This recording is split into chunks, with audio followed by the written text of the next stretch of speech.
گرفتار کیا گیا ہے اڈیالہ جیل کے باہر سے.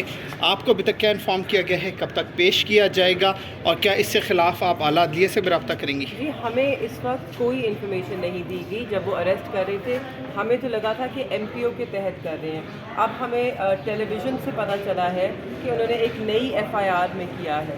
تو ہمیں تو انہوں نے کچھ بتایا نہیں. یہ نہیں بتایا کہ کس کیس میں اریسٹ کریں, یہ نہیں بتایا کہاں لے کے جا رہے ہیں, یہ نہیں بتایا اب آج رات کو انہیں ریمانڈ کے لیے پریزنٹ کریں گے, انہیں اڈیالہ لے کے جائیں گے, انہیں کسی اور جگہ لے کے جائیں گے. ہمیں اس وقت کچھ معلوم نہیں ہے. اور جس انداز میں اور جس طریقے سے میرے والد کو گرفتار کیا گیا ہے, نہ ان کی عمر کا لحاظ کیا, نہ ان کے رتبے کا لحاظ کیا.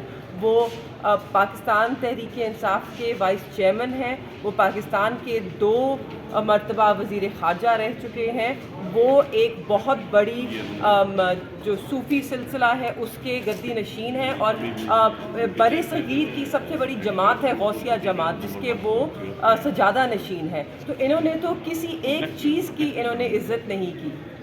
میڈم آپ الیکشن لڑی ہیں, آپ کے والد صاحب الیکشن کانٹیسٹ کریں گے؟ انشاءاللہ کیوں نہیں کریں گے, ان کا حق بنتا ہے. Thank you.